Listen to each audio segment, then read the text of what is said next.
Matthew chapter 6 verse 34.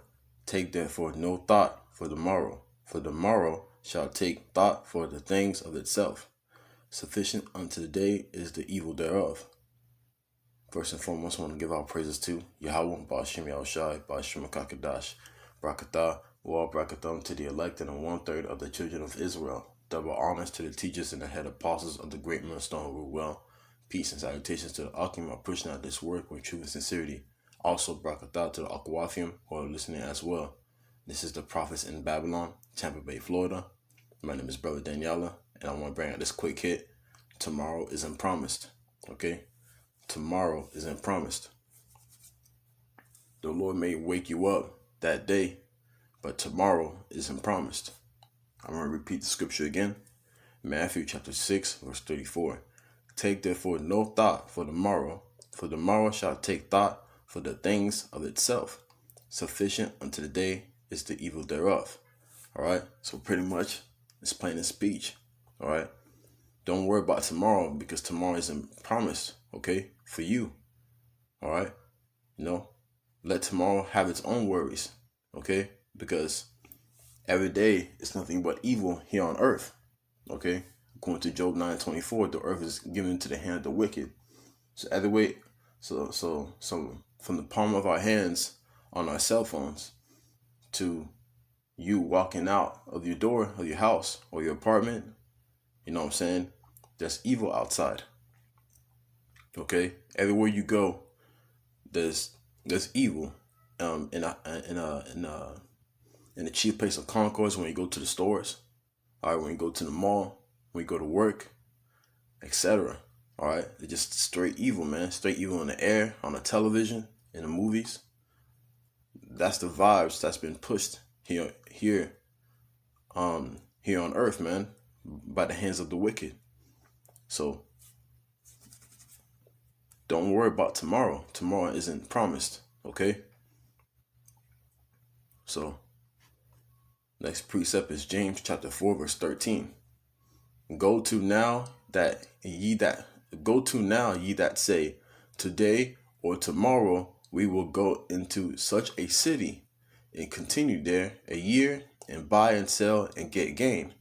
Okay, so pretty much it's going into like like people who got plans that's 2, 3, 4 months ahead, and they and they're preparing themselves to go to a certain event or some sort of a conference, you know what I'm saying, or so like they're planning something thinking that they're about to go. Okay, so verse 14, whereas ye know not what shall be on the morrow. So you don't know what's going to happen tomorrow, especially today. You don't know what's going to happen today. Okay, for what is your life? It is even a vapor that appeareth for a little time and then vanisheth away. Okay, so that's our life. Our life is compared to a vapor that vanisheth away in the air. Okay, if you ever heated up some tea and like in a pot, you see the vapor going up, but what does vapor do? It just disappears in the air. That's our life here in these bodies, in these fleshly bodies, man. Our life isn't even a slight dent towards any timeline. It's like cotton candy. You like if you ever just pour the water on cotton candy, it just like disappears, man. That's our life. I'm gonna repeat verse 14. Whereas ye know not what shall be on the morrow, for what is your life? It is even a vapor that appeareth for a little time and then vanisheth away. Okay, so we don't have a long time in these bodies. Not even 100 years is a lot of it's a lot of years. It's still little compared to the Lord's time, which the Lord doesn't go by time. He is eternal. All right, He is forever. Okay, verse 15. For that ye ought to say, if the Lord will, we shall live and do this or that. So it's the Lord's will for you to continue this life. It's the Lord's will if you want to go here or there, you know, if you plan to go to work, or if you plan to see somebody, or, you know, a brother or sister the next day, or the next week, or the next month. It's the Lord's will. That's what we say, YAHAWAH in the ancient Paleo Hebrew tongue, which means Lord's will. Or, you know what I'm saying? Or YAHAWASHI Ratazah, or YAHAWASHI Ratazah. You know? So we say the Lord's will because we don't know what's going to happen in the next minute. You know, you don't know what the Lord has in store for you in the next minute, the next hour, or the next few hours, or the next day. You know what I'm saying? So that is a form of pride, according to verse 13, thinking that, you know, you're going to live another day and do this and do that. But it's the Lord's will, as the scripture says in Proverbs chapter 20, verse 24. You know, man's goings are of the Lord. The Lord's controlling every single being here on earth, whether in righteousness or in wickedness, man. All right. And of course, only a few are going to fulfill and is going to be fulfilled in righteousness, which is the elect. Okay. I'm gonna grab one more precept. One more precept. Call YAHAWASHI. The YAHAWASHI for his grace and mercy, man. You know what I'm saying? That's why we say Lord's will. Because it's his will. All right. He's a God of all things. He's the above all. Okay? The omnipotency. So this is the book of Proverbs chapter 8, verse 13.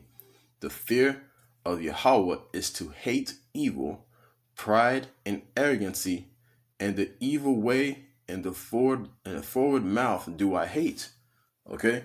So notice how it says to hate evil, because, you know, because tomorrow is nothing but evil. Okay? And pride, meaning thinking that you're going to this place or that place. You know what I'm saying? There's a lot of prideful people thinking that, hey man, I see you next week. You know, without saying Lord's will. You know what I'm saying? The Lord can take them out that night or within a few days before they even see the person. You know? And arrogancy, which is ignorance, okay? You know, people living an ignorant life or doing ignorant things before the Lord, you know, and the evil way, all right, which is pretty much adding up to all the things that, you know, pretty much things done in wickedness. And the forward mouth do I hate. So you got to hate these things, man. And you got to, you know, say Lord's will, you know, because that's a part of the fear of the Lord, okay? Right now, people are doing what they want to do because they're in this grace period. But once this grace period is done, you know what I'm saying, the Lord's going to show his true wrath here on earth. So, okay? So, I hope this class was edifying to the elect. Call Allah Yahawah, BAHASHAM, BAHASHAM, QADASH. Double honors to the teachers and the head apostles of the great millstone who rule well. Peace and salutations to the argument pushing out this work with truth and sincerity. If this was edifying to you, it's edifying to the elect. Till next time I say, Shalom.